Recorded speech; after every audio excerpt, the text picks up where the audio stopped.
Good afternoon, everyone.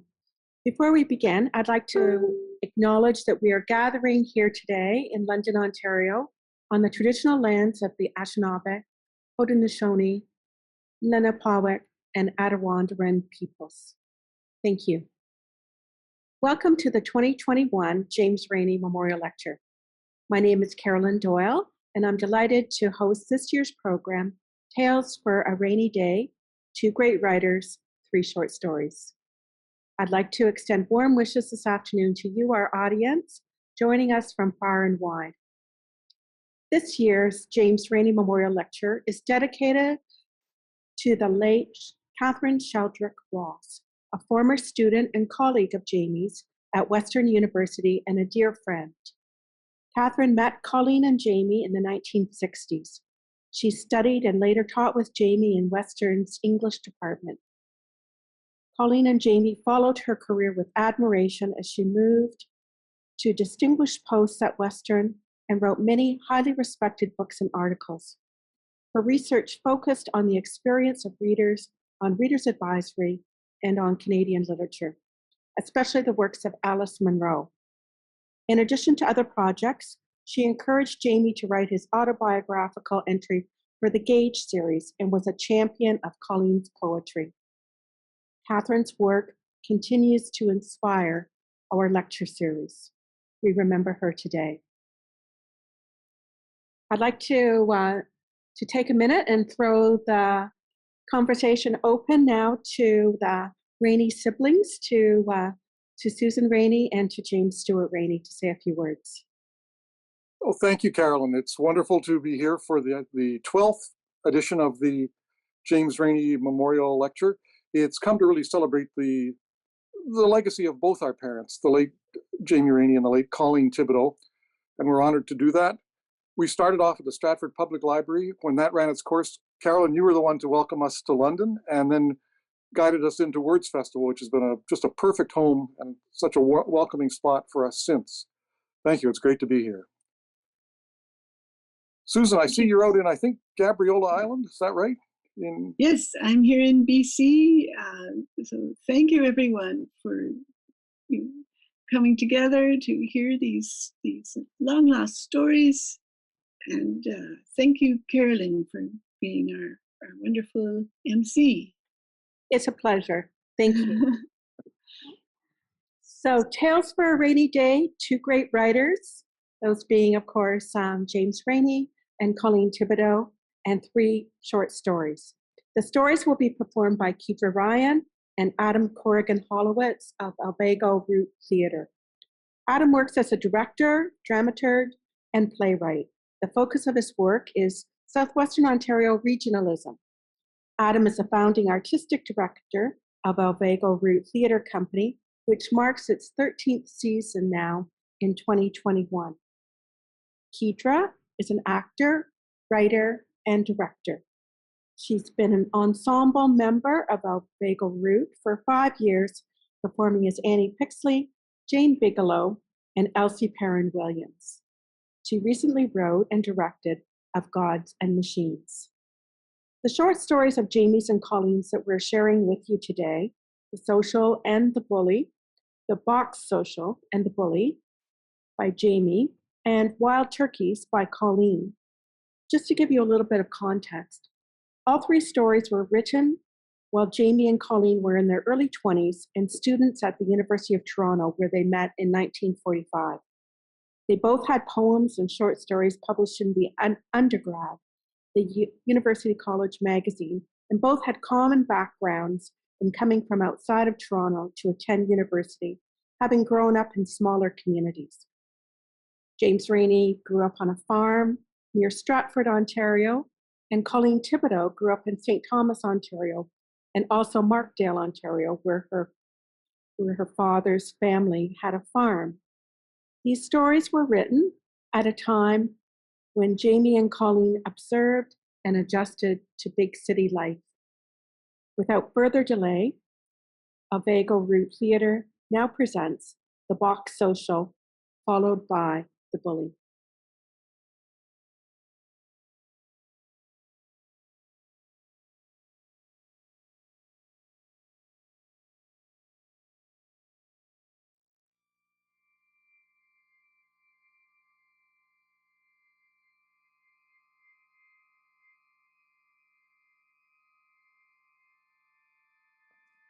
Do you know where I put my gold paint, Auntie?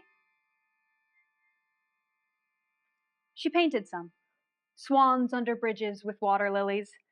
Old ladies at windows reading lugubrious Bibles. Tonight, she was decorating a shoebox for the box social they were having at the school the next night. No one expected her to come. She'd been quite ill for the last 3 weeks and hadn't appeared at the last institute meeting.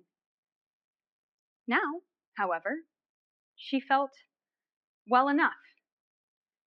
She was a bit pale and looked much thinner, but she simply had to go. All that evening, she sat in the kitchen, cutting up old scraps of wallpaper and pasting them in various patterns on the shoebox with flour paste. Her box of lunch would be the prettiest there, and the men would bid so high for it. All she needed now was some gold paint. But of course, Aunt had gone to bed hours ago. If Sylvia had any profession at all, it was doing pretty little things like this. Little useless things. For her real vocation had apparently been to stay at home and help her aunt with the housework.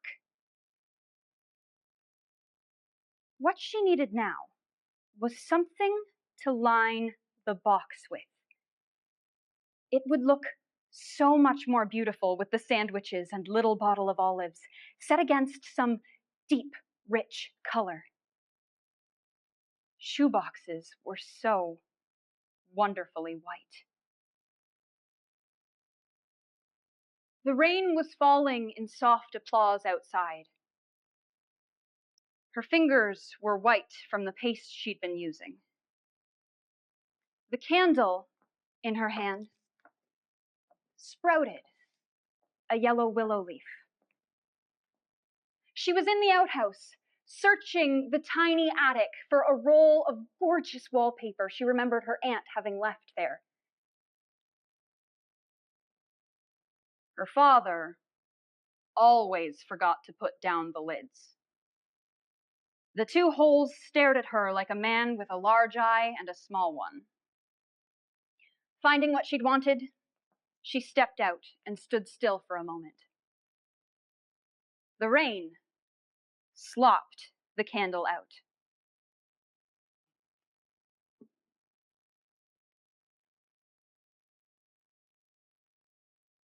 There was the wind in the elderberry bushes.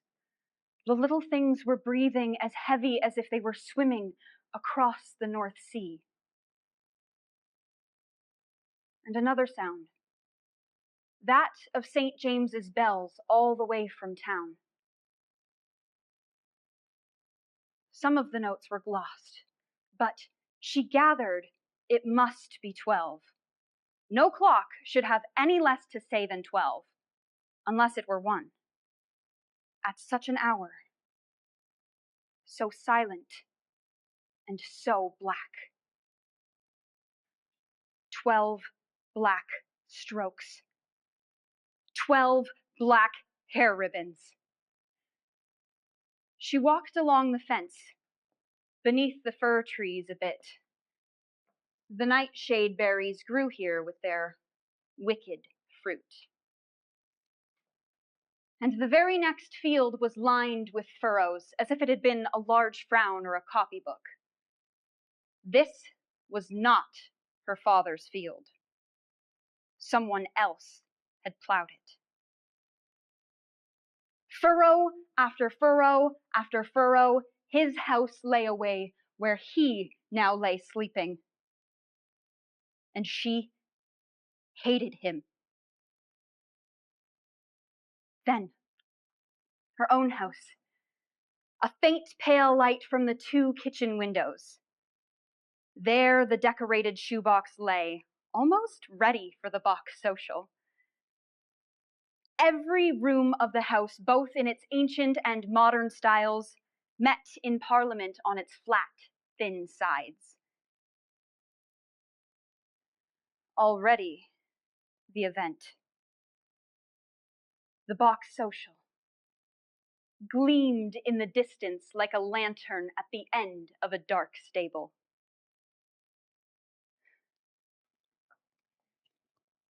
There were half a dozen cars parked outside the school. Cars have such beautiful behinds with ruby red roses that wink at you. Sylvia had walked along the fields. Neither her aunt nor her father wished to go. She carried the precious box in her arms. It was wrapped in brown paper to protect it from the rain. Why, you're better. Yes, I am. There were 30 people there. No one was as pale as she was. She looked like the queen on the playing card in her rich red dress, holding the gay box in her lap. All of the children's desks were cowering in one corner, for there was to be dancing. Already somebody was sprinkling boracic acid on the floor. Not that it really makes the floor slippery, but everyone is so sure that it does, and it feels that much more exciting. The fiddler played 6 tunes. He only knew 5. Mrs. Twite wasn't dancing, not even with her husband, because they used the school as a Sunday school on Sundays, and it would be like dancing in a church. Out stole a little green table, and then another green table, and another and another. Everyone would be playing euchre until they should dance again. I pass, Paleface. Joker. There would be no more dancing now until after the lunch. Mr. Deloney, one of the 3 farmers in the neighborhood who owned a silo, was arranging the boxes on the teacher's desk. Sylvia was very careful with her hands, lest she eat them. And the teacher had pinned up the winter ornamental border with all of the gay coaches traveling from the north of the room to the south. This lovely box wrapped in green. What young gentleman would like to eat with a pretty young lady who has wrapped her box in green? All of the men were crowding up. Hers was almost the last, and he was bidding for it. $5 it had looked so nice. He came straight to her. I knew it was yours. Recognized the wallpaper. Very pretty. You're not mad at me anymore. He sat down quite comfortably and began untying the black ribbon. The school clock that they had looked at together to see if it were recess time ticked loudly above them. He lifted the lid and sat staring at what lay inside.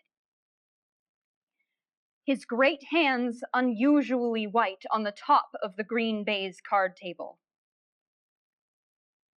Between them, the little shoebox glistened with scarlet wallpaper and gilt like a fairy coffin. Inside it was the crabbed corpse of a stillborn child wreathed in bloody newspaper.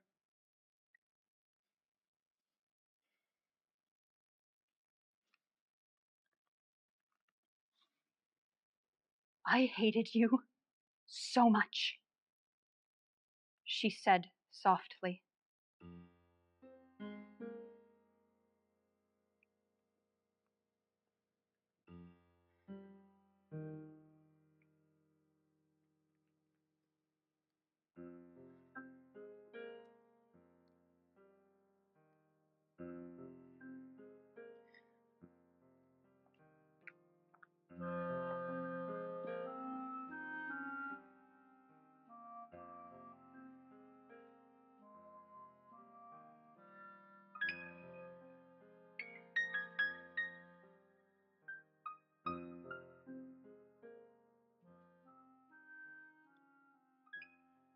As a child, I lived on a farm not far from a small town called Partridge.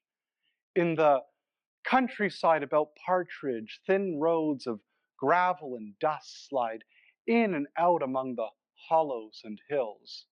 As roads go, they certainly aren't very brave, for quite often they go round a hill instead of up it. And even in the flattest places, they will jog and hesitate absurdly. But then this latter tendency often comes from some blunder a surveying engineer made 100 years ago.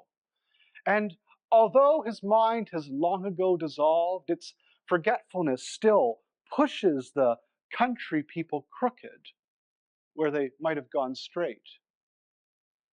Some of the farmhouses on these ill-planned roads are made of red brick and have large barns and great cement silos and soft, large straw stacks behind them.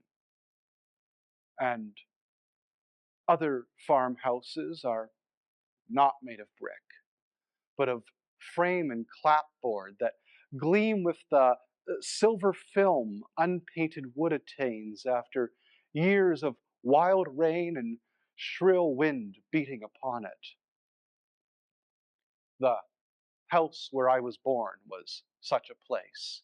And I remember that whenever it rained from top to bottom, the whole outside of the house would turn jet black, as if it were blushing in shame or anger. Perhaps it blushed because of my father, who was not a very good farmer. He was what is known as an afternoon farmer. He could never get out into the fields till about 11:30 in the morning, and he never seemed to be able to grow much of anything, except buckwheat, which, as everyone knows, is the lazy farmer's crop. If you could make a living out of playing checkers and talking, then my father would have made enough to send us all to college. But as it was, he made enough to keep us alive, to buy tea and coffee, cake and pie, boots and stockings, and a basket of peaches once every summer. So it's really hard to begrudge him a few games of checkers or a preference for talking instead of a preference for plowing. When I was 6, my mother died of TB, and I was brought up by my Aunt Caroline and by my 2 older sisters, Noreen and Kate. Noreen, the oldest of us, was a husky, lively girl. She was really one of the liveliest girls I've ever seen. She rode every horse we had bareback, sometimes not with a bridle at all, but just by holding on to their manes. When she was 15, in a single day, she wallpapered both our kitchen and our living room. And when she was 16, she helped my father draw in hay, just like a hired man. When she was 12, she used to tease me an awful lot. Sometimes when she had teased me too much, I would store away scraps of food for days, and then go off down the side road with the strong idea in my head that I was not going to come back. But then Noreen and Kate would run after me with tears in their eyes, and having persuaded me to throw away my large collection of breakfast toast crusts and agree to come back, they would both promise never to tease me again, although Kate, goodness knows, had no need to promise that, for she was always kind, would never have thought of teasing me. Kate was rather like me in being shy and in being rather weak. Noreen's strength and boldness made her despise Kate and me. But she was like us in some ways. For instance, Noreen had a strange way of feeding the hens. Each night, she would sprinkle the grain on the ground in the shape of a letter or some other pattern, so that when the hens ate the grain, they were forced to spell out Noreen's initials or to form a cross and a circle. There were just enough hens to make this rather an interesting game. Sometimes, I know, Noreen spelt out whole sentences in this way, a letter or two each night, and often wondered to whom she was writing up in the sky. Aunt Coraline, who brought me up, was most of the time sick in bed, and as a result was rather pettish and ill-tempered. In the summertime, she would spend most of the day in her room making designs in bouquets out of any flowers we could bring her, even dandelions, shepherd's purse, or Queen Anne's lace. She was very skillful at putting letters of the alphabet into a bouquet using two kinds of flowers. You know, one for the letters and one for the background. Aunt Coraline's room was filled with all sorts of jars and bottles containing bouquets, some of them very ancient so that they smelt up her room a bit, especially in the hot weather. She was the only one of us who had a room to herself. My father slept in the kitchen. Aunt Coraline's days were devoted to the medicine bottle and the pill box, making designs and bouquets, telling us stories, and bringing us up.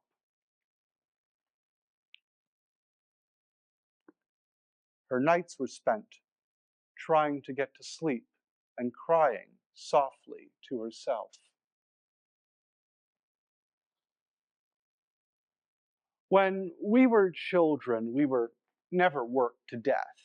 But still, we didn't play or read books all of the time. In the summertime, we would pick strawberries, currants, and raspberries. Sometimes we picked wild berries into milk pails for money. But after we had picked our pails full, before we could get the berries to the woman who had commissioned them, the berries would settle down in the pail. And of course, the woman would refuse to pay what she had promised because we hadn't brought her full pails. Sometimes our father made us pick potato beetles off of the potato plants. We would tap the plants on one side with a shingle and hold out a tin can on the other side to catch the potato bugs as they fell. And we went for cows and caught plow horses for my father. Every Saturday night, we children all took turns bathing in the dishpan. And on Sundays, after Sunday school, we would all sit out on the lawn and drink the lemonade that my father would make in a big glass pitcher. The lemonade was always slightly green and sour, like the moon when it's high up in a summer sky. While we drank the lemonade, we would listen to our Victrola gramophone, which Noreen would carry out of the house, along with a collection of records. These were all very old, very thick records, and their names were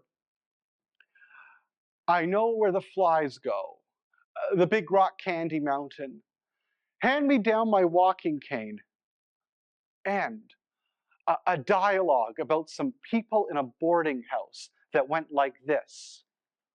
Why can't you eat this soup? Various praising replies about the soup and its fine, fine qualities by all the 15 members of the boarding house. Then, so, why can't you eat this soup?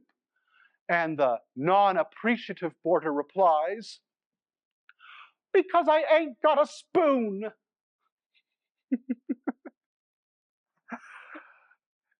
Even if no one laughed, and of course we always did, the record company had thoughtfully put in some laughter just to fill up the center. Those Sunday afternoons are all gone now. And if I had known I was never to spend any more like them, I'd have spent them more slowly. We began to grow up. Noreen did so gladly, but Kate and I secretly hated too. We were much too weak to face things as they were. We were weak enough to prefer what we had been as children, rather than what we saw people often grow up to be. People who worked all day at dull, senseless things and slept all night and worked all day and slept all night and so on until they died. I think Aunt Coraline must have felt the same when she was young and decided to solve the problem by being ill. Unfortunately for us, neither Kate nor I could quite bring ourselves to take this line.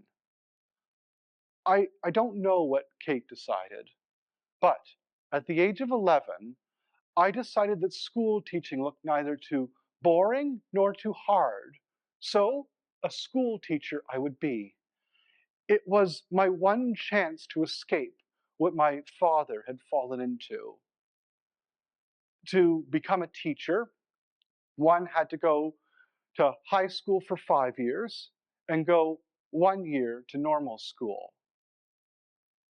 2 miles away, in the town of Partridge, there actually stood a high school. It was not until the summer after I had passed my entrance examination that I began to feel rather frightened of this new life ahead of me. That spring, Noreen had gone into town to work for a lady as a housemaid. At my request, she went to look at the high school. It was situated right next to the jail. And Noreen wrote home that of the two places, she'd much rather go to the jail, even although they had just made the gates of the jail 3 feet higher. Of that summer, I particularly remember one sultry Sunday afternoon in August when I walked listlessly out to the mailbox and, leaning against it, looked down the road in the general direction of town. The road went on past our house, and then up a hill, and then not over the top of the hill, for it went crooked a bit, wavered, and disappeared somehow on the other side. Somewhere on that road stood a huge building which would swallow me up for 5 years. Why had I ever wanted to leave all the familiar things around me? I could hardly understand. Why people had to grow up and leave home? I couldn't understand either. I looked first at the road and then into the dull sky as I wondered at this. I tried to imagine what the high school would really be like, but all I could see or feel was a strong tide emerging from it to sweep me into something that would give me a good shaking up.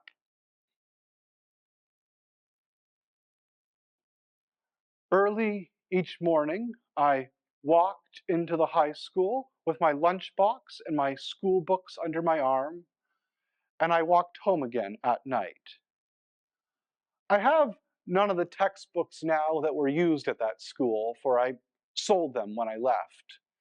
And I can't remember very much about them, except that the French book was fat and blue. One took 15 subjects in all. Business practice. In this, you learned how to write out checks and pay electric light bills, a knowledge that so far has been of no use to me. There were English, geography, mathematics, French, spelling, history, physical training, music, art, science. Here, one was taught how to light a Bunsen burner. And there must have been other subjects, for I'm sure there were 15 of them. I could never get used to high school. There were so many rooms, so many people, so many teachers. The teachers were watchful as heathen deities, and it was painful to displease them. Almost immediately, I became the object of everyone's disgust and rage. The geography teacher growled at me. The English teacher stood me up in corners. The history teacher denounced me as an idiot. The French teacher cursed my accent.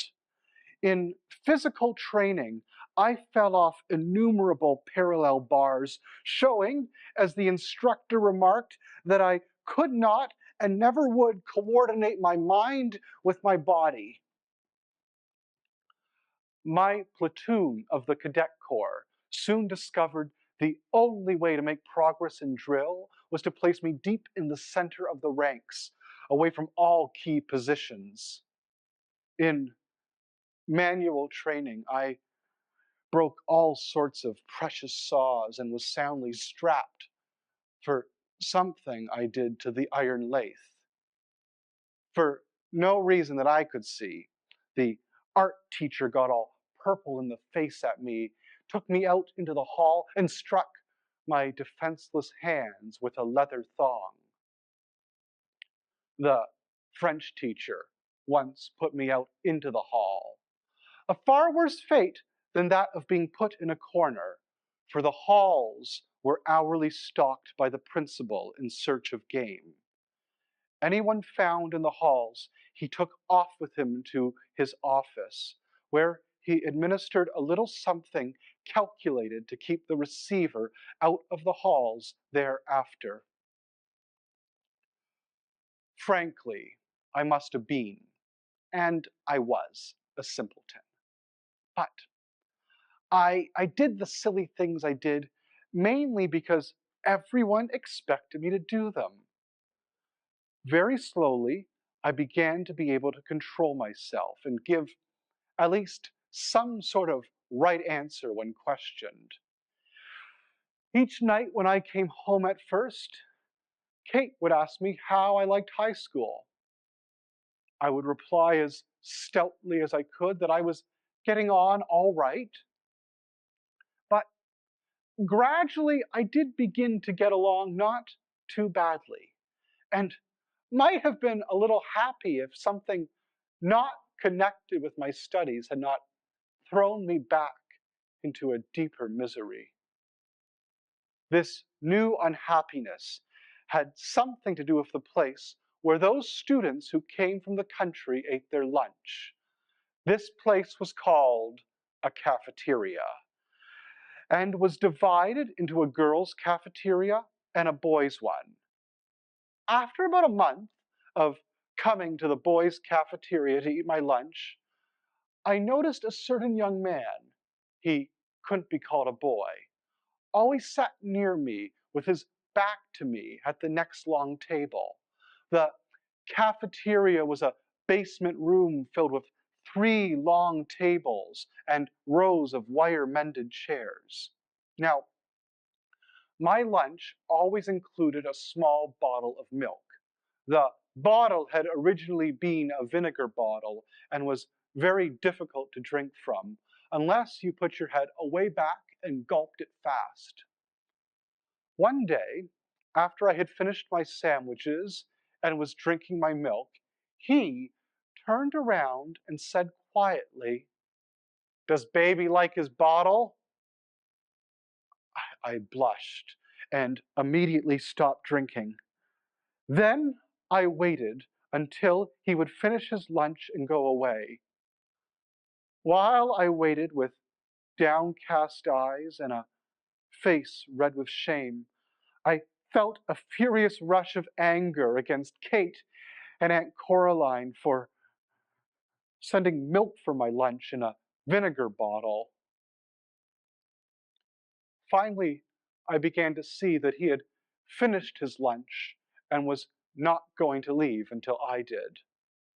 I put the vinegar bottle back in my lunchbox and walked as quickly as I could out of the boys' cafeteria. upstairs into the classroom left open during the noon hour so that the country people could study there. He followed me there and sat in the seat opposite me with what I managed to discover in the 2 times I looked at him,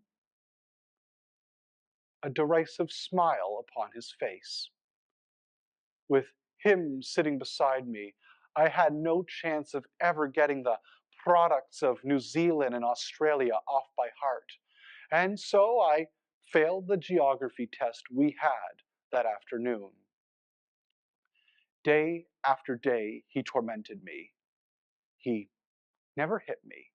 He would always just stay close to me, commenting on how I ate my food or didn't drink my vinegar, and once he pulled a chair out from beneath me. Since our first meeting, I never drank anything while he was near me. Between him and my friends the teachers, my life in first form at high school was a sort of hell, with too many tormenting fiends and not enough of me to go round so they could all get satisfaction. If I'd had the slightest spark of courage, I'd have burnt the high school down at least. At last, in the middle of November, I hit upon the plan of going over to the public library after I had eaten my lunch. Lots of other country students went there too. Most of them either giggled at magazines or hunted up art prints and photographs of classical sculpture on which they made obscene additions, or if more than usually clever, obscene comments. For over 1 happy week, the bully seemed to have lost me, for he did not appear at the library.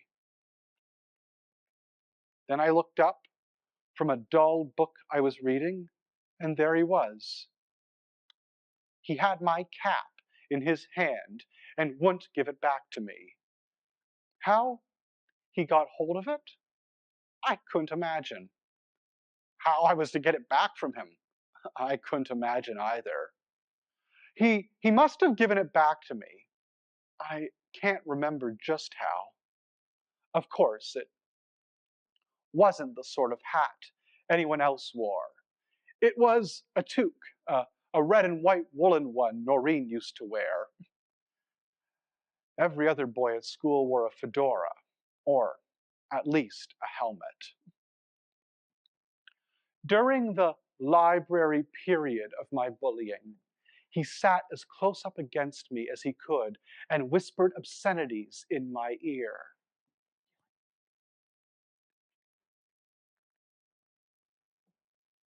After 2 weeks of this, being rather desperate, I did not go to the boys' cafeteria to eat my lunch, but took my books and my lunch and went out into the streets. This was early December, and there was deep snow everywhere. I ran past the jail, down into the civic gardens, across the river, under a bridge, and down the other side of the river as fast as I could go. I had no idea where I was going to eat my lunch until I saw the town cemetery just ahead of me. It seemed fairly safe. I could eat my sandwiches under a tree and then keep warm by reading the inscriptions on the gravestones and walking about.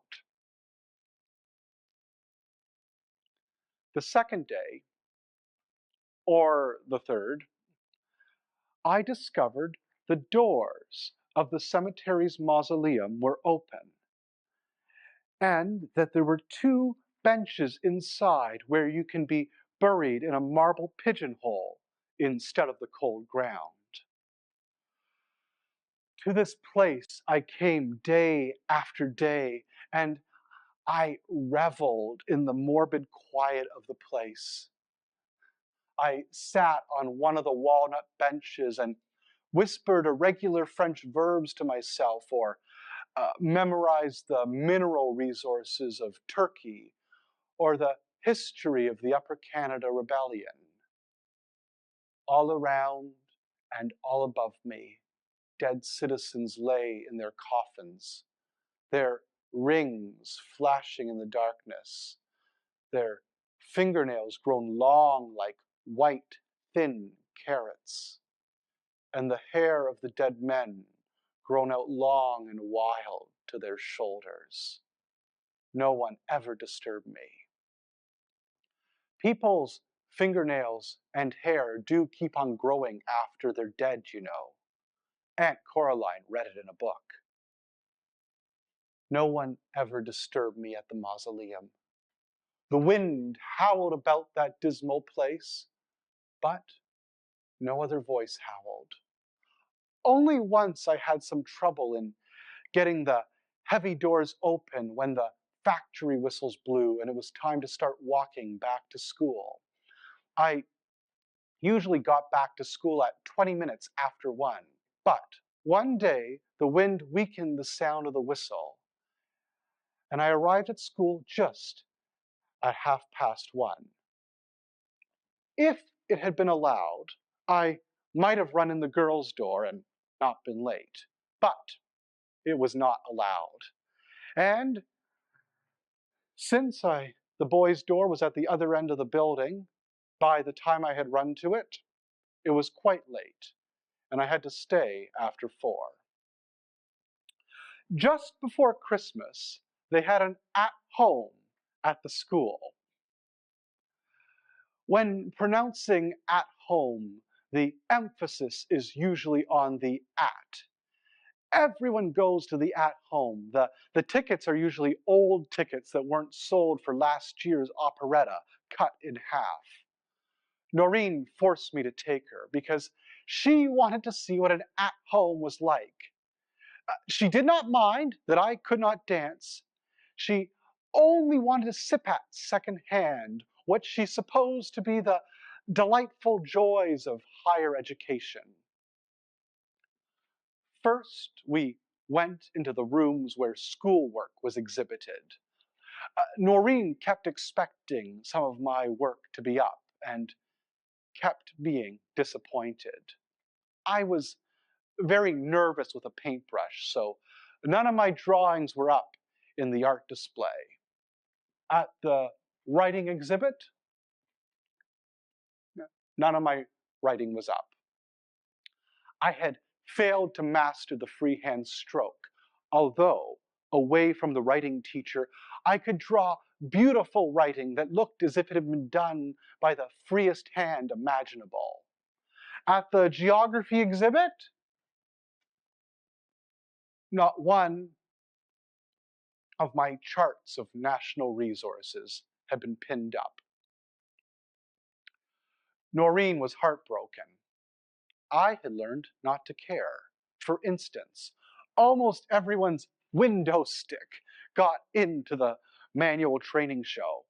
Mine didn't because I had planed it down so much that it was about 1/4 of an inch thick. And as the manual training teacher pointed out, it couldn't have held up a feather. But I didn't care. Noreen and I went into the girls' gymnasium where we saw a short brown-colored movie that showed Dutch gardeners cutting hedges into the shapes of geese and chickens and ducks and peacocks. The Dutch gardeners cut away with their shears so fast that the ducks and peacocks seemed fairly to leap out of the hedges at you. Noreen and I wondered how these gardeners were going to keep employed if they carved up things that fast. Then we went into the boys' gym where young men stripped almost naked and covered with gold paint pretended to be statues.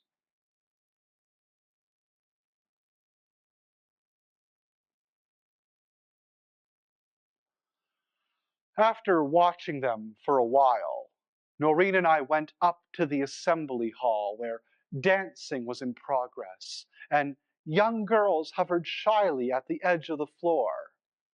Some of these shy young girls were dressed in handmade evening gowns that seemed to be made out of very thin mosquito netting, coated with icing sugar. Noreen had one of her employer's old dresses on. It was indeed a very old dress, made about 1932, I guess, for it had a hunchback sack of cloth flying out of the middle of the back. Noreen, I know, thought she looked extremely distinctive. I only thought she looked extremely extraordinary. And she did so want to dance.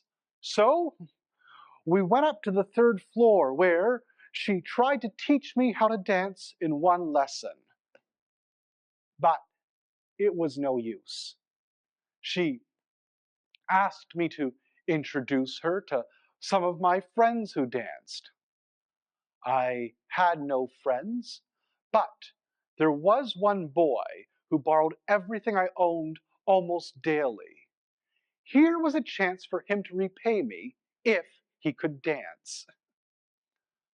We soon captured him, but although Noreen clung tightly to him for a good deal of the evening, and although we led him to the mouth of the assembly hall, all the time proclaiming how nice it must be to dance, he didn't ask Noreen for a dance.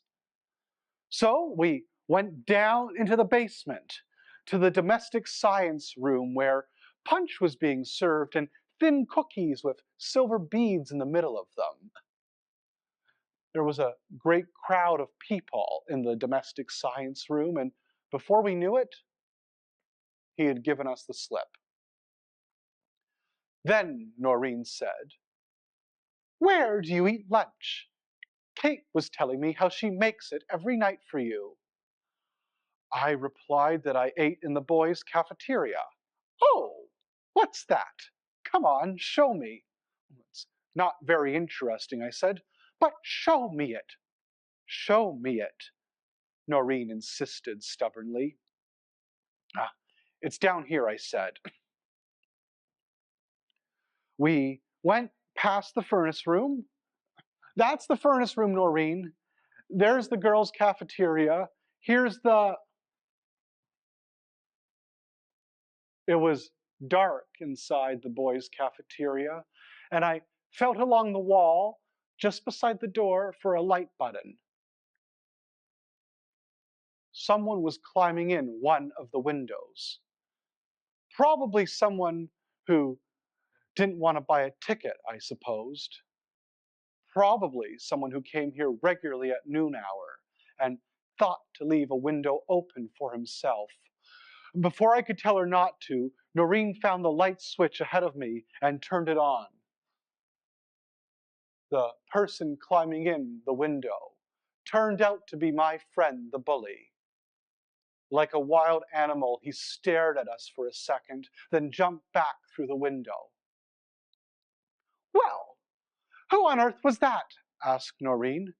"I don't know," I said, trembling all over.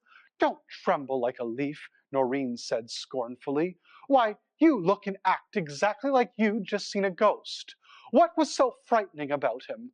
"Nothing," I said, leaning against the wall and putting my hand to my forehead. "Nothing."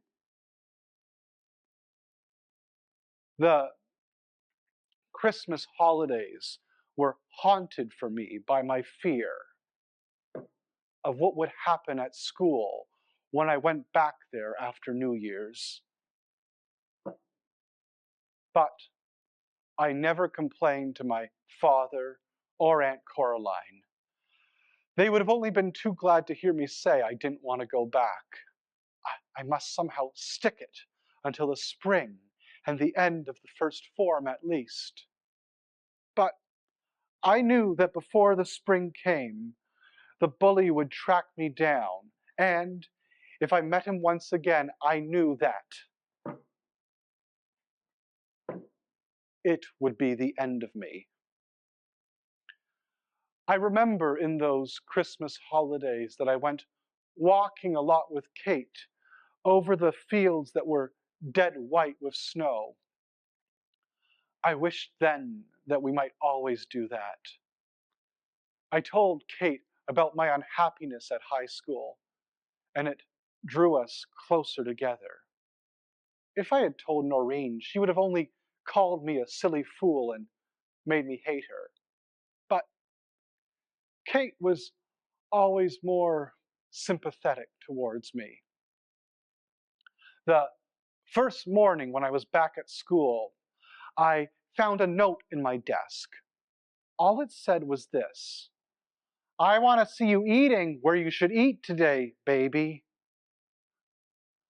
At noon, I hid myself in the swarm of city students who were going home for lunch and arrived at the mausoleum by a roundabout way.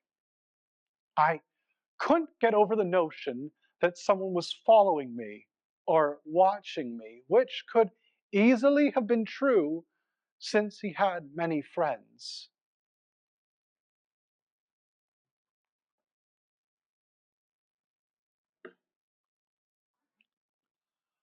I was just in the middle of eating my lunch. I was sitting on a bench in front of the Honorable Arthur P. Higgins's tomb. I saw the bully trying to open the great doors to the mausoleum, but he couldn't seem to get them open. At last he did. All I can remember seeing is the advancing edge of the door, for I toppled off of the bench in a dead faint. When I came to, it was 1:30, so I started to walk home. My head ached violently, as if someone had kicked it, which turned out to be the case, there being a red dent just below my left eye, which turned blue after a few hours. On the way home that afternoon, I had just reached a place in the road where you can see our house, when I decided that I could not bear to go to high school any longer. So I went home and I told them that I had been expelled for walking in through the girls' door instead of the boys' door. They never doubted this was true, so little did they know of high schools and their rules. Noreen doubted me, but by the time she found out about my being expelled, it was too late to send me back.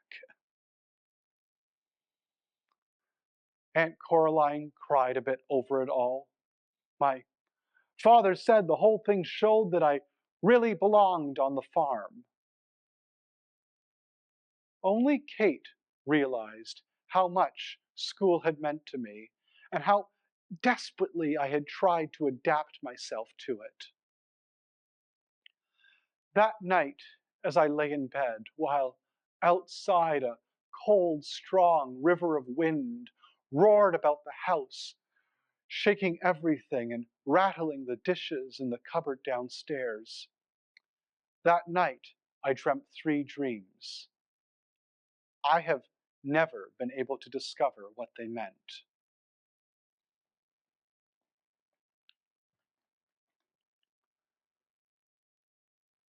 First, I dreamt that Noreen was the bully, and that I caught her washing off her disguise in the water trough in the yard. Then I dreamt I saw the bully make love to Kate, and she hugging and kissing him. The last dream I had was the longest of all. I dreamt that just before dawn, I crept out of the house and went through the yard. And all the letters Noreen had ever made out of grain there while feeding the chickens had all sprouted up into green letters of grass and wheat.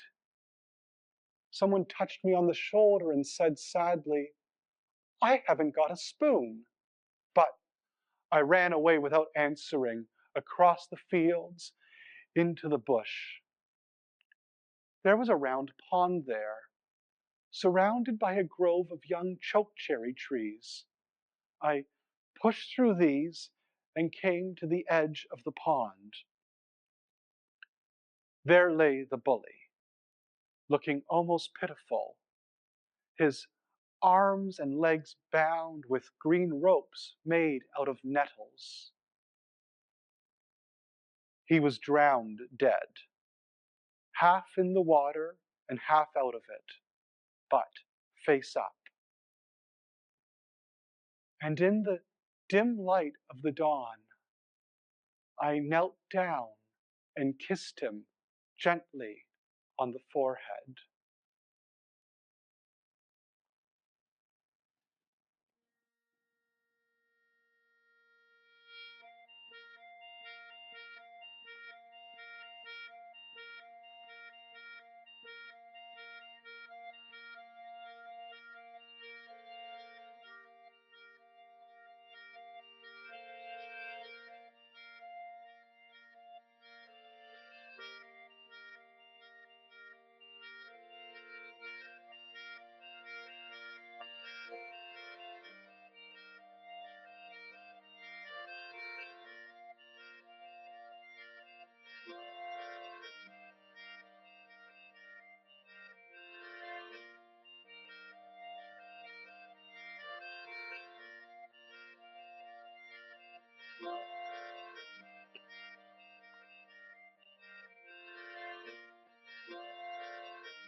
Thank you so much, Kydra and Adam, for those remarkable performances.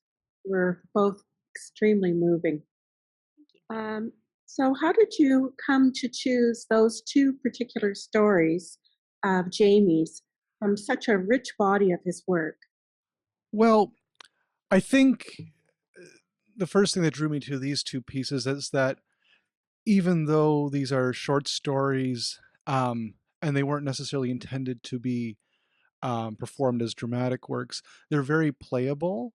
The Bully was broadcast on CBC in 1950, so there's a history of performance with that piece, though again not intended as a dramatic work.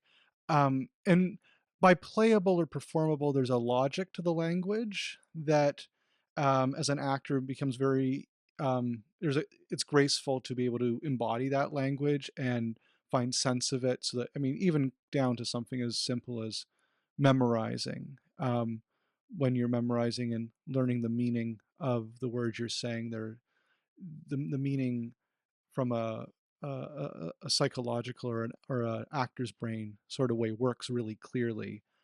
There's action in the work. The characters go through change. They're different at the end than they were at the beginning. They're working through a problem as they tell the story. It's not simply telling the story to tell it, but there is a desire that's driving that need to tell that story. Yes, it's definitely a very, very playable story.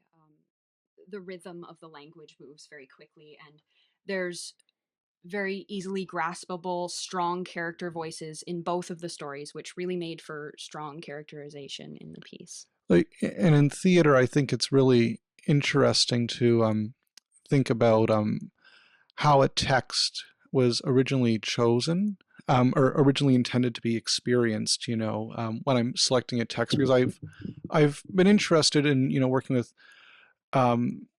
what one might call found text, picking texts that weren't necessarily intended to be performed.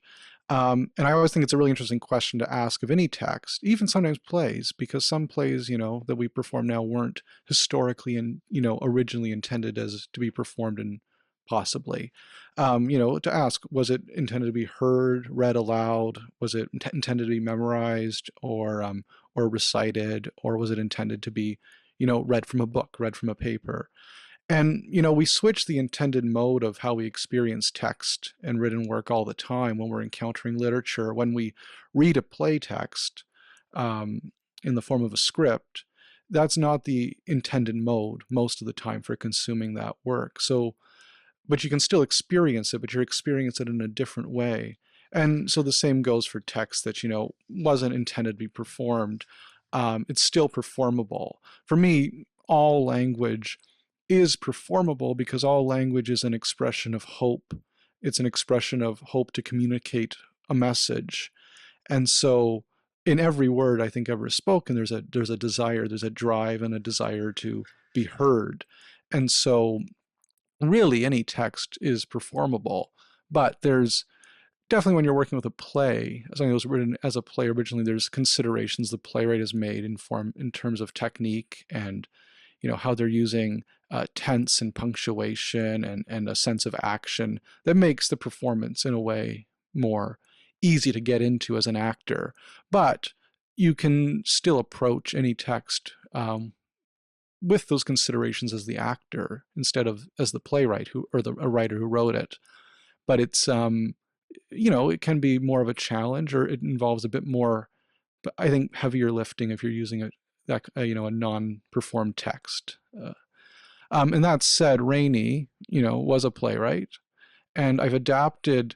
I was actually saying the other night, I've only ever been involved with one Reaney play that Jamie wrote as a play.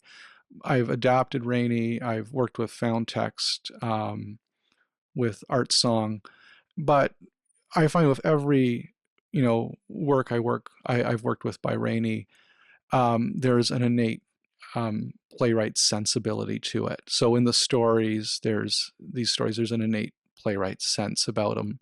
When I adapted Boy with an R in His Hand, adapting that was a very graceful process because it really, there was a play inside that novel very, very, very easily. Same with the Great Lakes Suite. When I staged that, again, there's a very clear action there. Well, certainly in the two that you just performed, there's certainly a high element of drama, very dramatic twists and turns throughout the works. Now, when you're talking about action in a theatrical context, what does that mean? For me, it means, is there a rate of change? Are the characters changed by the events and the action of the play, or are they, is the world of the play changed by the characters? There has to be some change that's happened. And, it's not necessarily kind of this, mid-century American theater put such emphasis on wants, which is such a weird, it's a very capitalist way of looking at theater, and it's very narrow, I think. I'm much more interested in kind of desires or needs of the character, and that can be, a character grappling with a question they're trying to answer, or trying to fill a hole within themselves, or trying to set the record straight. If it's narration or storytelling, it can often be a desire to correct information that's out there. In the context of the bully, the driving action for me as the actor, which wasn't necessarily pronounced in the text, but for me, what really clicked for me was when I realized that the whole work is driving towards those dreams. Telling the whole story is coming back to the dreams at the end. Really, not to be flippant about it, but in a way, the whole story is a setup to get to the dreams. The beginning is you enter the space. And the desire is I need to tell you about these three dreams that don't make sense to me. And in order for these dreams to make, any sense to you at all, I need to tell you about this experience. And that's the, 35 minutes to get to the dreams. And I think what also clicked for me was he says, I've never been able to discover what they meant. But that doesn't mean that he never will discover what the dreams meant, or that in the telling of the story of the bully and the telling of how these three dreams came to be, that he might not, in this telling, be able to discover what they meant. So there's a lot of hope driving driving that desire to tell that story and to share these dreams. And this is not pronounced in the text, but as an actor, coming to a piece that's a short story, and Kydra, as the director, illustrated this for me and got me thinking in this way, was that I made the decision that this character is at a block in his life. He's been in a state of stasis for a good number of years, and that this moment there's an opportunity to be able to move past that stasis, to be able to get moving on with his life after this experience, after this kind of deadening of any movement in his life from this experience he had when he started high school and never finished it. And Kydra, as an actor, can you describe your thoughts on portraying the character that you portrayed in the Box Social and her story? For sure. So, very compelling woman. The first time you read the Box Social, you have no idea the direction that the story is going to take, of course. So that means that's the way it needed to be approached as the character, right? You can give clues to the ending of the piece, but you really have to lean into the excitement of the social and the love story people are expecting. So Sylvia's excited about a Box Social, and she's returning to school after returning to the world after being away for weeks as this queen. She's been transformed, and that's what we see. She's pale, she's beautiful, she's thin. And we don't know at all the reason she's feeling so elated is because of a revenge plot she's exacting. So another question that we'd asked was, at what point in the story did she decide to hide the fetus in a box? Was it before the first line? Or was it when she went to the outhouse to get the wallpaper?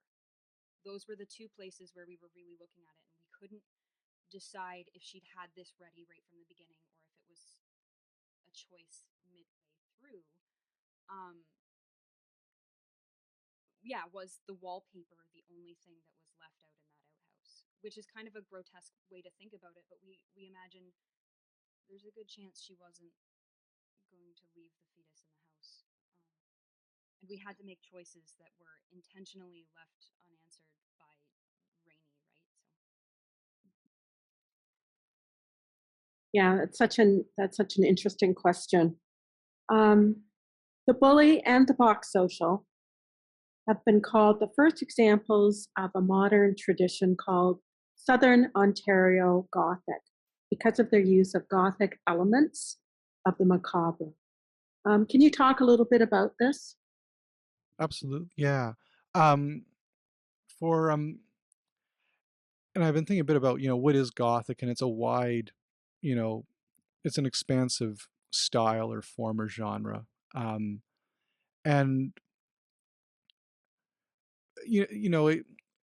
for me, Reaney is writing this style of Gothic. It's very much in the lineage of the Brontes, who were a major influence on Jamie, and it has so much to do with environment. I think Gothic as a whole genre, and I think it has to be. I think the kind of Gothic stories Jamie was writing have to be set in a rural environment. I think it's almost impossible that in a city environment they would be possible to happen. There is, a form of urban Gothic, which the most kind of probably famous example would be Jekyll and Hyde. But as soon as Gothic enters the city, enters an urban setting, it quickly becomes horror for me.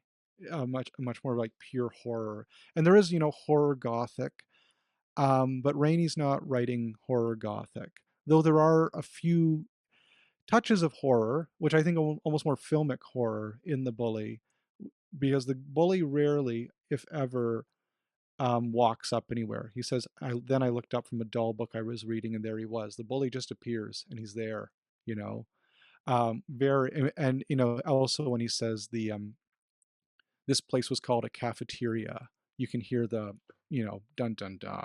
It's this horror. There's that element to it, but this rural Gothic is a psychological one, and you know, Jamie described somewhere as being, you know, Gothic originally was set in, you know, Gothic castles and then in big mansion houses in the, you know, the English moors and this kind of desolate countryside.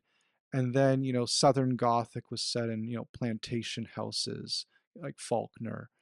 And then, well, in Southern Ontario, we don't have mansions or Gothic castles or plantation houses. What we have are, you know, Southern Ontario farmhouses. What remains is the isolation, is that the rural realities forces characters to be living physically in isolation and also emotionally in isolation.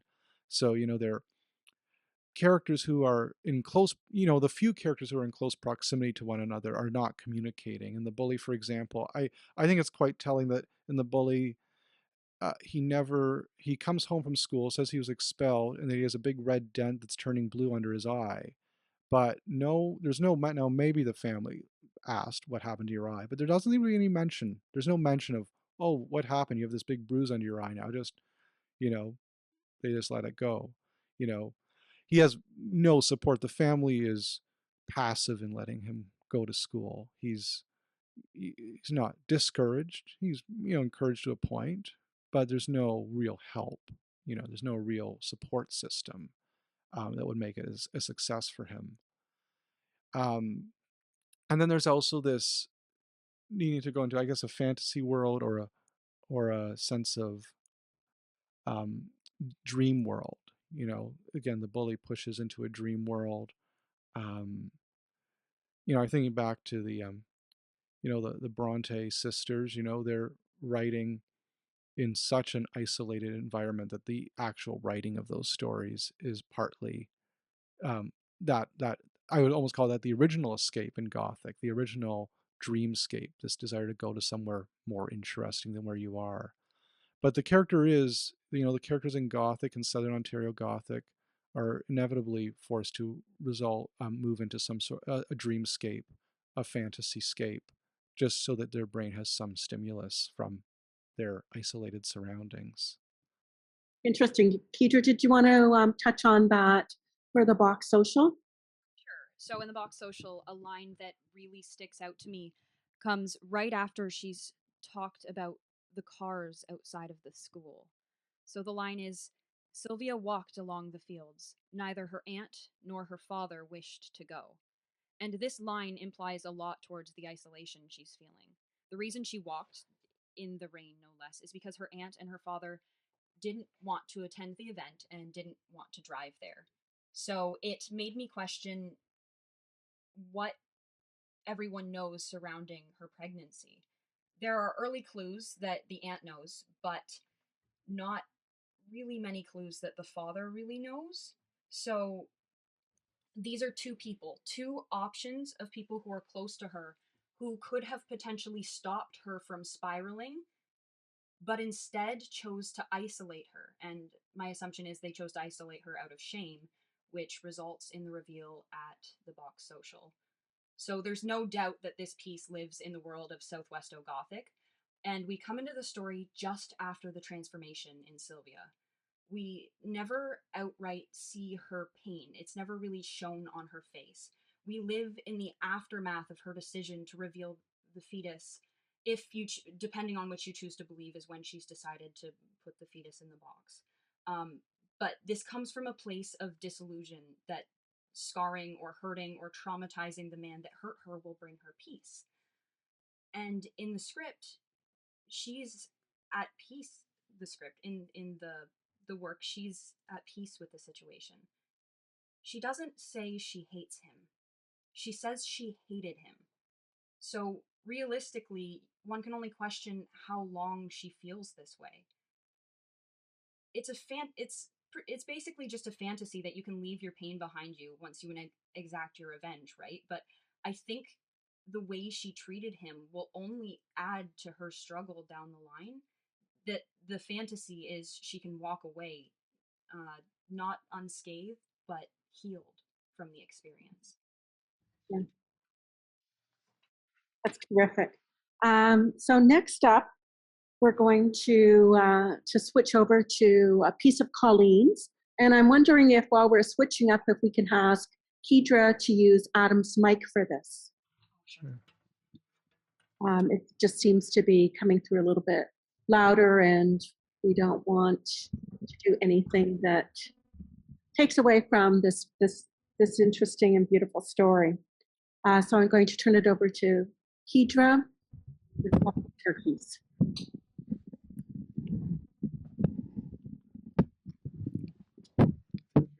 Sorry. Okay.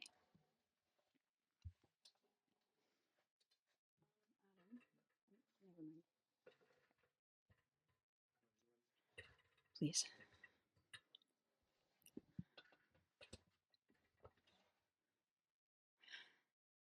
By January, it had grown so dark in the old kitchen that even at lunchtime, the girl sometimes reached up and switched on the light, so that in the illumination, the outside world was even farther away.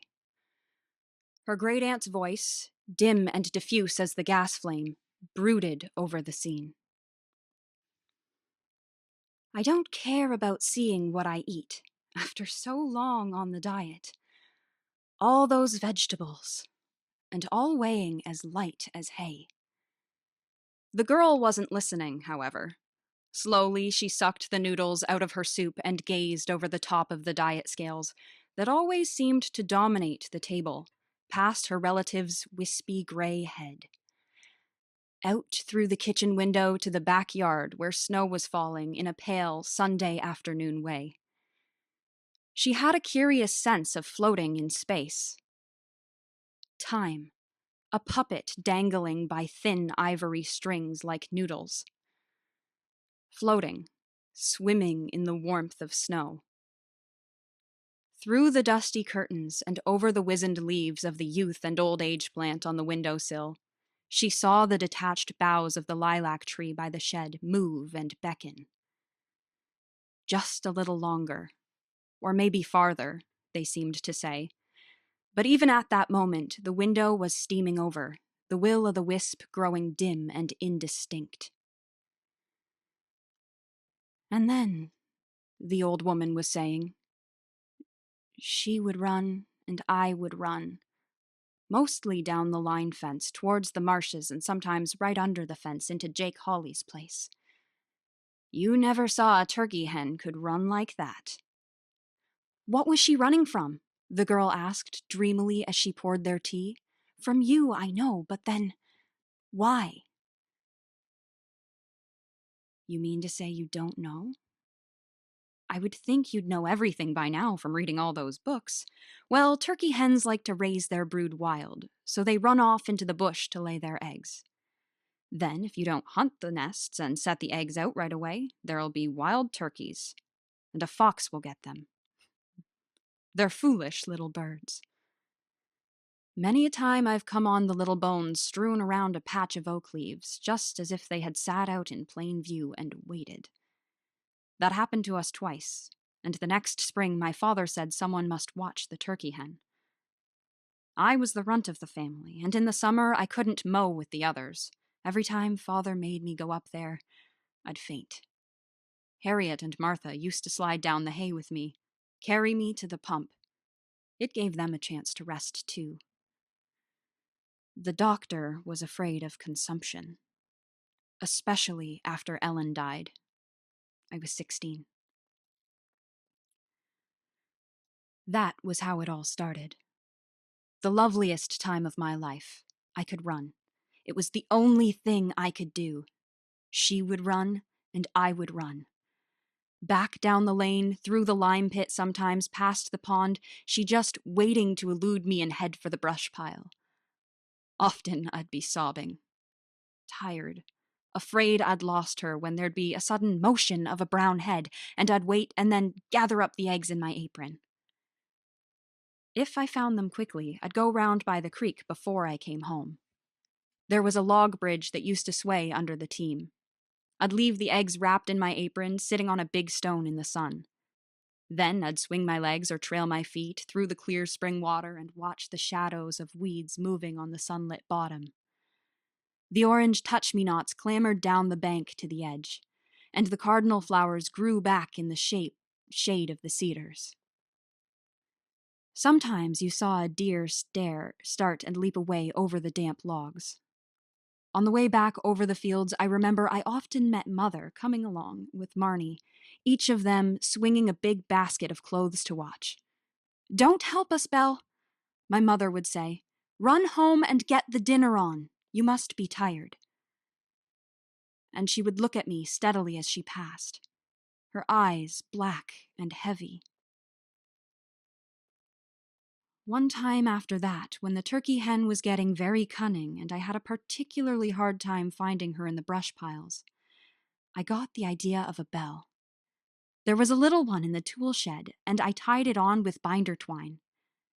Then I thought she would kill herself. You never saw such clawing. The yard was full of blood and feathers, and I was sure someone would come. But the bell stayed on, and by the gobbler strutted around and accepted it. From then on, of course, it was easier to follow her. Tinkle, tinkle went the bell down the lane among the brush piles, looping the fences. She would run, and I would run. I thought after the first week that no one had noticed her, but then one day, a fall fair day when I was down rinsing my hair at the soft water barrel, I heard the boys giggling in the harness room. And pretty soon Mark and John were in the yard, Mark with our old sleigh harness draped around him, and John behind with a long gad, and shouting, "There's a nice old turkey! Come home now, home to Bell, ringing your bell behind you." Then they jingled the harness and made fun of Bell's bell, till I burst out crying and ran into the house. The worst of it was that the new school teacher who boarded at Martin's was in the yard with Father as I ran by. The girl had been sitting with her chin on her fists. Now she jumped up. Let me help you with the dishes, Auntie." No, that's all right. Get on with your studying. I guess you have more to do than listen to me." "Oh no, I want to rest my eyes anyhow. I just thought the water would be getting cold." "Go on about the turkeys, anything you can remember." The old woman emptied the kettle into the dishpan, carefully filled it again, and washed 2 cups. "Well, there isn't much more, I guess. I had saved Father a lot of money that summer. We sold a lot of turkeys to the neighbors, and he was pleased.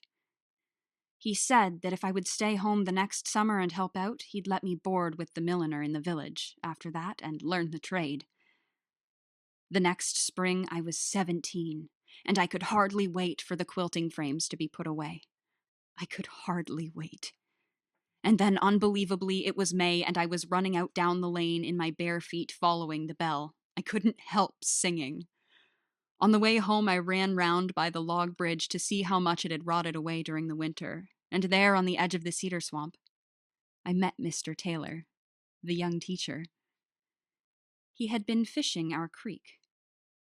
I stood there, embarrassed, hiding my feet in the tall swamp grass and wishing he would go on. In the end, he went with me, talking cheerfully all the way, and I ran into the house without saying anything. Then I watched him through the geraniums on the windowsill as he talked to Mother, and gave her the stick of trout he caught. Next morning, as I ran out of the house, my father called me back to put my shoes on, because there was a lot of dew, he said. But when I went to the milk house, there was the young teacher, standing by Mother with the long-handled skimmer. I stood there, flushing, looking at the hard toes of my shoes and not knowing what to say. Then suddenly the bell went by, and I dropped the empty pails and ran. She was out of sight down the lane already. The teacher caught up with me as I slipped through the broken bars of the lane gate. He didn't say anything. We just ran down the hill together. We jumped over a killdeer's nest.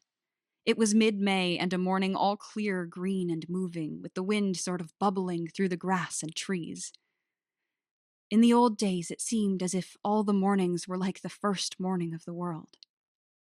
And I could have run forever through the tall grass. Run and not wearied. There were little white blobs of spittle on the buttercups, and the first white flowers of the strawberry were out, and I was 17. The school teacher took my hand, and we ran over the stony pasture after the bell. The old turkey hen was crouched under a dead cedar at the end of the swamp, and I let him find her. It was very still while we hunted, and then suddenly there'd come the tinkle of a bell through the scrub. There were 5 eggs, creamy-colored and freckled all over with brown. The old hen bird started to run ahead of us back to the farm. "Your mother won't miss you for once," he said. We sat on the bridge and watched the flies skate over the water. Now alone with him, my shyness was gone. I showed him the big trout that lay ponderously among the silver weeds, and we bent together, laughed together to see him dart away. The grass was full of those vibrant blue flowers and little brittle frogs that were forever on the jump, so that the whole swamp rustled. And he talked to me about himself or his family or the pupils in the school. I said I wished I could have gone to school, but Father needed us to help. His eyes were so brown. He had an invalid mother and a farm that was heavily mortgaged. It would be a long time before...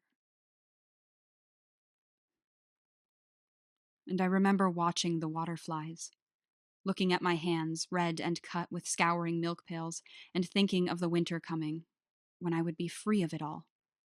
Pushed out of the nest at last, living at the milliner's in the village, trimming hats with ostrich plumes or blush satin roses, and going to the church sociables, fairs, singing, dancing. Jen had told me so much about it. Such a long time, and such hard work it would be before. Then he told me about books, and especially the poetry books. They were the nicest of all. It was like sitting around the stove in the winter, all of us together, listening to Father talk of the old country. Mr. Taylor had written some himself. He recited, lying back on the bridge, his head tilted in the sun. It was so beautiful. I wished something, I don't know. And I looked at his brown eyes again, at my hands again, into his eyes. It was so very quiet there on the bridge, and then suddenly I heard the clank of cowbells along the lane. Noon, and the cows were coming to drink. I sprang up in a fright. "Your mother won't mind," he kept saying. "I'll tell her." My mother was standing outside the milk house churning. It was a warm day, and beads of perspiration stood out on her upper lip, moistened her forehead, and her knot of gray-brown hair seemed to be drawn back from her face more quickly than usual. She dried her hands on her apron and watched us coming. I could not meet her eyes as I slipped into the house. I saw him speaking to her quite easily, holding out the eggs, offering to churn. For a long time she held a teaspoon, rubbed the bowl of it with her dishcloth, and the girl, waiting, moving between the sink and the cupboard, listening a little, for the telephone prompted. "Yes, but what happened to the young school teacher, Mr. Taylor?" "Oh, him? He went away. Took a better school, I guess. I did hear where he went. Into Kimberley, nearer his mother. Maybe. I think when my father heard more about him and the mortgage, he told him not to come back. After all, I had been raised barefoot in a log house. But there was no need to make things harder for us all. I learned the millinery, and then your Uncle Peter Martin came along. He had a new barn and 300 acres. I guess that's all." The old woman moved slowly into the front room and sat on the sofa, studying the yellow dial of the radio. Left alone in the kitchen, the girl whisked off the diet scales and swept the floor. Then, she sat down on the yellow kitchen chair by the window and stared out disconsolately at the pale snow, the discolored sky, and with the taut, beckoning arm of the lilac. And then your Uncle Peter Martin came along. She would run and I would run. I could have run forever, forever through the long green grass. Run and never wearied. Run and followed the tinkle of a bell. Wild turkeys, a new barn, 300 acres. His eyes were so brown. I looked at my hands. It was all so confusing, especially the lilac tree, and her eyes ached with reading. Looking out, she was sure she could see the will-o'-the-wisp cavorting among the snowdrifts and never noticing how very cold the day had grown. She rested her head on the chair back, and a slow smile curved her lips as the telephone rang.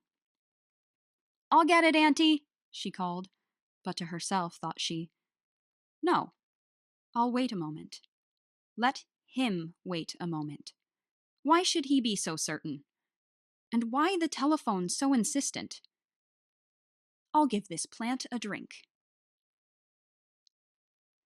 And she sneezed as she parted the dusty curtains to carry the youth and old age plant to the sink. It was odd, the two kinds of leaves living together of the same plant. So much the same, so different.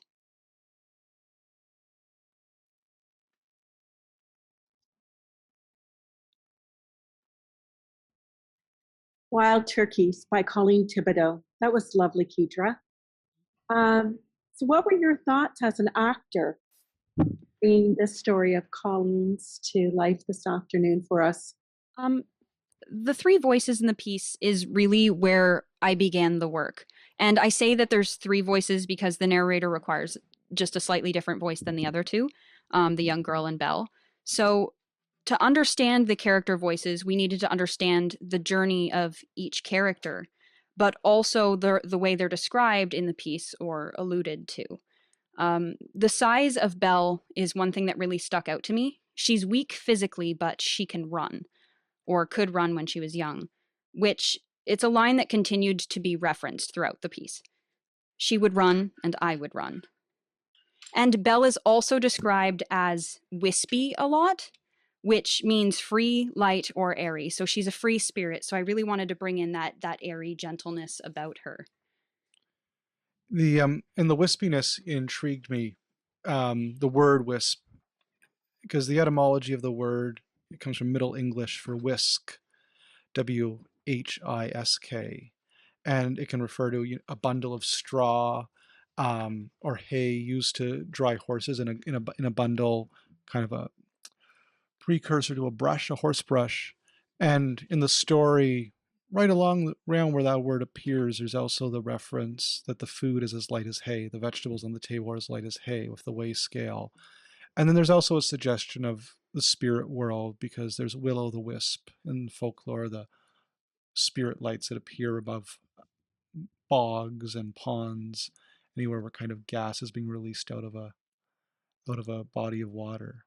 So you've got the woman that at the beginning seems wispy and light, but by the end she's described as the old woman moved slowly into the living room. And she fiddles with the dials on the yellow radio in a way that seems defeated and lost. And you also have yellow being a color historically associated with madness, both from the lead paint going in to make yellow, needing a high amount of lead, and yellow appears all throughout literature. Yeah, it made me think of the yellow wallpaper. Yellow wallpaper, yellow stockings in Twelfth Night. So trying to understand the journey of the young girl was very interesting.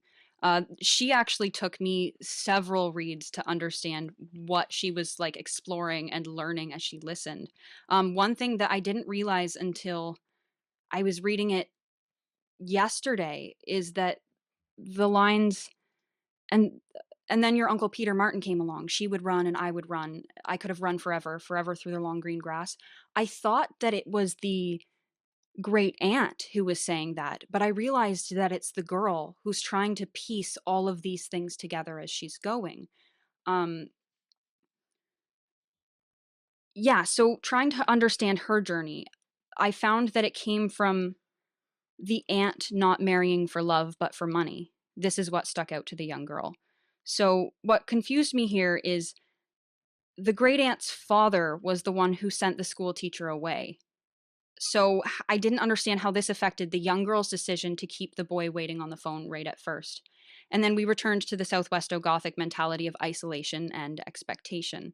The expectation that you will marry the boy you sat beside all through school. It was actually the Box Social that helped me understand this.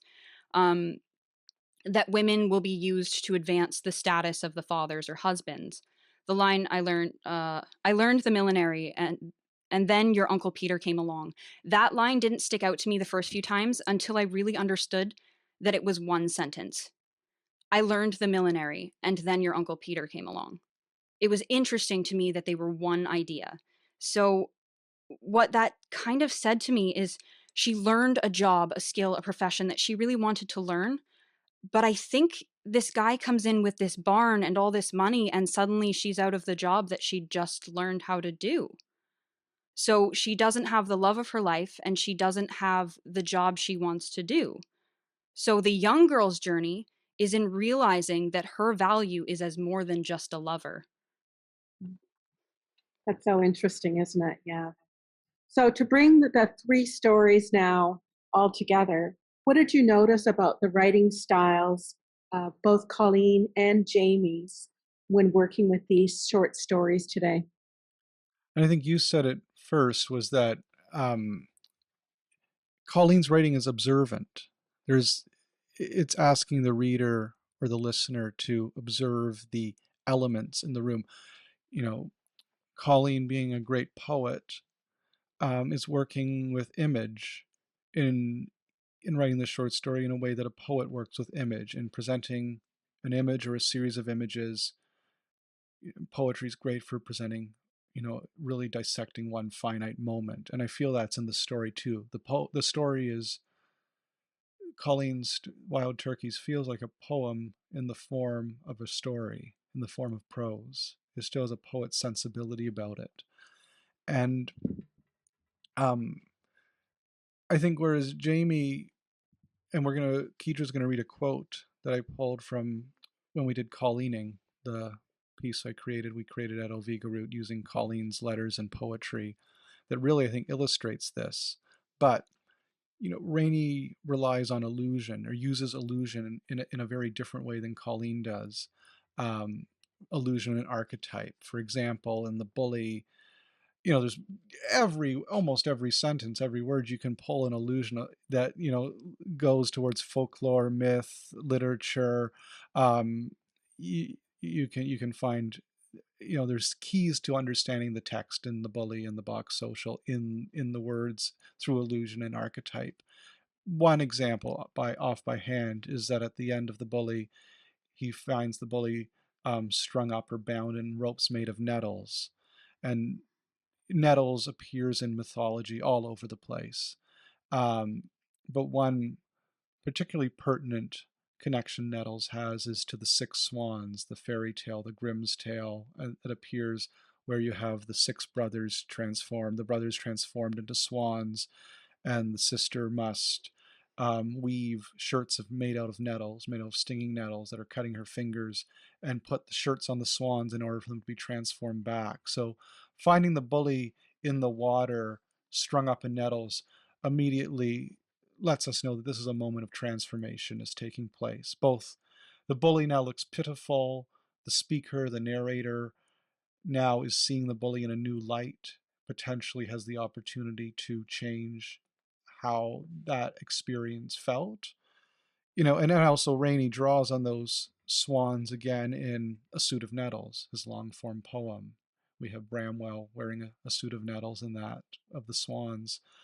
So whereas Colleen, I'm thinking of Colleening now, but it's observant. There's all these images and objects in the space, the weigh scales, the food, and we're also hearing the story not being told out to us directly, like the Box Social and the Bully, but we are hearing bits and pieces of the story. The story is in fact an object in the image, in this moment, in this kitchen, that we are having to dissect through. So it's reader as investigator. The reader with Colleen has to be engaging with the work in a way of piecing together how do these images that are being shared with us connect. And the text, the actual story, we don't hear in full. We hear it from the middle. Sometimes the niece, tunes out, hears some parts more than others. So even the story is an object that we have to investigate. And I think that's why we found it, like, it took us a while to get into that story in a different way. Yes, for sure. Rainey's work definitely felt like it leaned more into that realm of the fantasy and the grotesquerie than Colleen's, and um, at least from the pieces that we'd been studying here. In Colleen's, there's subtler, more whimsical passages that are more poetic in nature, whereas Rainey's is definitely easier to perform, like memorize, perform up on its feet. Um, in the sense that it felt more like, yeah, I think you had already said this, but more like a conversation with the audience. And Colleen's leaves you with more unanswerable questions. Like, who is this person Marnie she suddenly started talking about? Like, who are these people who are just there in this world?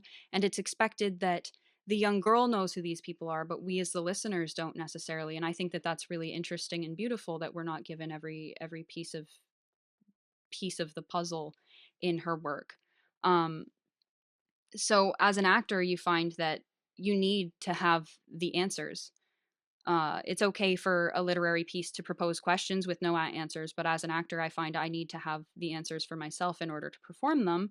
So what are the roles of the lives of these characters? There's a lot more actor choices to be made about the nature of the relationships and the development of the world from an actor's perspective. And I just found that a really interesting challenge.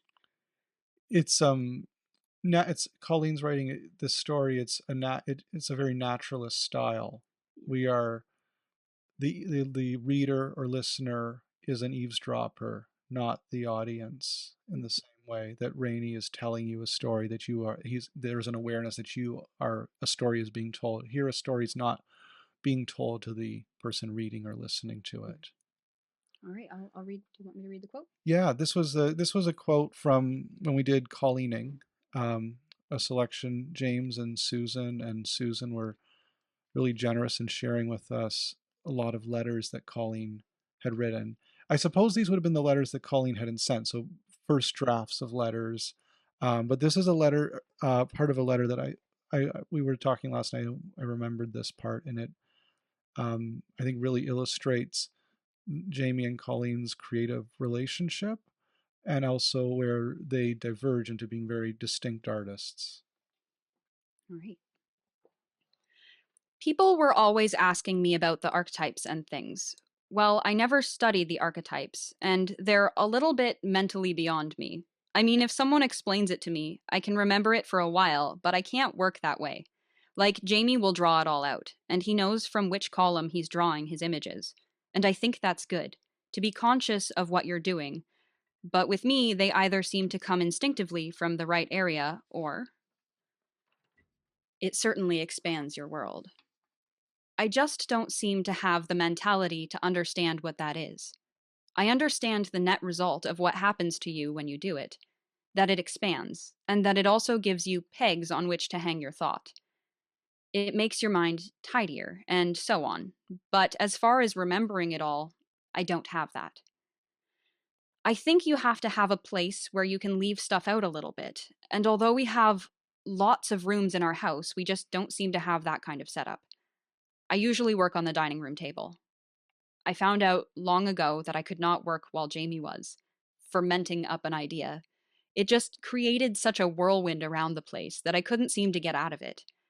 We've been married since 1951, and if I were not a writer, I could not possibly understand one so different. I do think being a writer or poet or a philosopher gives you special duties. The mystery is that everyone begins that way. Where does it go? And why? It is easier to see how people lose their sense of duty. Some even think it is deliberately programmed out of people. So that was interesting for me. After reading that quote, it connected. I don't know for sure, but I don't think Colleen knows where she's going to end up when she starts writing. She's writing, searching for an answer to her question, which she happens upon when she gets there. And I kind of recognized that because it's the way that I wrote my own first play. So some things in the text feel a little bit disconnecting from the overarching point of the piece because it's an exploration that doesn't start with the answer. And as compared to Reaney, you can tell it's all calculated and laid out from the first few lines of the story. And I think that might be what sets the two apart the most. Colleen's work feels a lot more connected to real life while still existing in the Southwestern Gothic, where Reaney really plays into the fantasy. It's Go ahead. and you know, the verb Colleening, as friends began to know, is the idea of that when you went with Colleen, you may start somewhere and you have no idea where you're going on a physical adventure. That was going Colleening as described. I love that that concept of hers of pegs on which you hang your thoughts. You can really see that in her writing and in this piece in particular. So we're coming up to the quarter to the hour. So I just want to, I know we've got another question or two that I'd like to ask you here, but if there's any questions from our audience out there in audience land, please feel free to share those now, and we'll try to get to as many as we can. While we're waiting to see whether or not there's any comments or questions, I just want to go back again to kind of do similarities between this story of wild turkeys and Jamie's in terms of isolation and the relationship between men and women, which I think is really an important theme that kind of runs through both of their writing. Okay, so one of the big ones is men treating women like property. It's shown in Wild Turkeys when the great aunt marries for money instead of for freedom. In Wild Turkeys and the Box Social, there's a theme of commodification of women. Women were being used in rural society as a way of amassing land, just as royal families used marriages of princesses to strengthen peace treaties. Farmers, especially, which is especially clear in Wild Turkeys, are using their daughters to potentially strengthen their economic clout by joining together farms. So, continuing with this Gothic literary connection, this appears as a major action point in Gothic storytelling, using the rural setting, such as Wuthering Heights, where Heathcliff is manipulating the relationships of the people around him, partly for revenge, but he's also amassing land. The young man in the Box Social, who all he has to say about his girlfriend's pregnancy is, "You're not mad at me anymore." That's the whole thing. "You're not mad at me anymore." And he sits down quite comfortable. It's diminishing of women as human beings with legitimate feelings. The word hysterical comes from the Latin word for of the womb, which I learned recently while I was doing this. And so the story of the Box Social actually, we think, has the double entendre about selling women's bodies. You know, they're selling the boxes at the social. The box has the fetus in it. And then, yeah, so vaginas have been called boxes dating like back to the 1600s. Like, this is a very, very old double entendre. Just to lean into the word hysterical a little bit more, it's I took this from The Guardian. It's a word with a very female baiting history.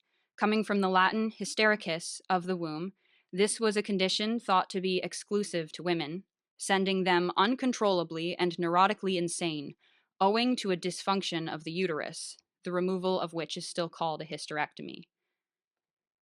The Gothic loneliness comes from a lack of options for the women. When your education is limited and you're living in the same small community from birth until death, you marry who you sat beside in school. Whether they're a good person or not really doesn't matter. And in the Wild Turkeys, the turkeys try so hard to have their young be born into freedom, only for them to die if they are free, or for the eggs to be caught and to be domesticated. It's a very direct commentary on the mother of the piece trying to do what's best for her daughter, Belle, and only for Belle to be consumed by the foxes, the men, anyways. The turkey self-mutilates in order to not be domesticated. Yeah, it's very well put. The only thing I'll add, what struck me in this question was that the teacher is very unknown. And in Gothic literature, to me, the characters that are encountered, especially from when the heroine is encountering different characters throughout the novel, how they first seem is often very different. And to the point where now, we're familiar with the form enough, you meet someone who seems really great, and you start to go, oh no. He is, the teacher is this empathetic, romantic presence. He's smart, he's educated, he's handsome, but he's also got this mortgage, this heavily mortgaged farm. And if they get married, economically, his mortgage, his financial trouble could become a liability on them losing their farm in the long run. The mortgage is a real threat. I think that can't be taken, as, oh, what matter is money. There's some serious, there is some concern there, which we don't get to meet, but using two of the Bronte works by example, Mr. Rochester seems very sinister when you meet him first in Jane Eyre, and you discover that there are empathetic and good qualities to him. Heathcliff, by the other coin, as a child, is a sympathetic presence. As the novel goes on, very unsympathetic. So I think characters, especially men, not seeming as who they are, is very common in the Gothic form. Well, interestingly, it could come up to a place of neither men are the right choice, right? Which could be where the young daughter or the young girl thinks at the end, I'm just going to wait on this one. Maybe there's a better option than the two boys I met in high school. Maybe the perfect one will come along. And to think about financial hardship can really put a strain on the romantic relationship. That could very much last 2 months and then be a life of misery too. So he really isn't a perfect option either, for sure. Oops. This has been really quite a delight, and I want to thank you so much for sharing in these two stories today, for your performances of them. To our audience out there, I'd encourage you to check out the work of AlvegoRoot Theatre. I think you can find information on the internet at AlvegoRootTheatre.com. Is that correct, Adam? Yes, thank you. For more information. And there's so many thanks to go out for today's program. To Words, for all the people that have made this incredible festival possible. Our sponsors, Museum London, for Greg D'Souza, who did the filming and editing of the Box Social and The Bully. It was really so wonderfully done. The Memorial Lecture Series is one way that the Reaney family, Susan Reaney and James Reaney, celebrate the legacy of their parents. And I would encourage you to also check out the website that Susan helms, and it's at ColleenThibaudeau.com and JamesReaney.com, respectively. So a special thanks to our audience and to our performers. It's been an incredible afternoon. Thank you so much.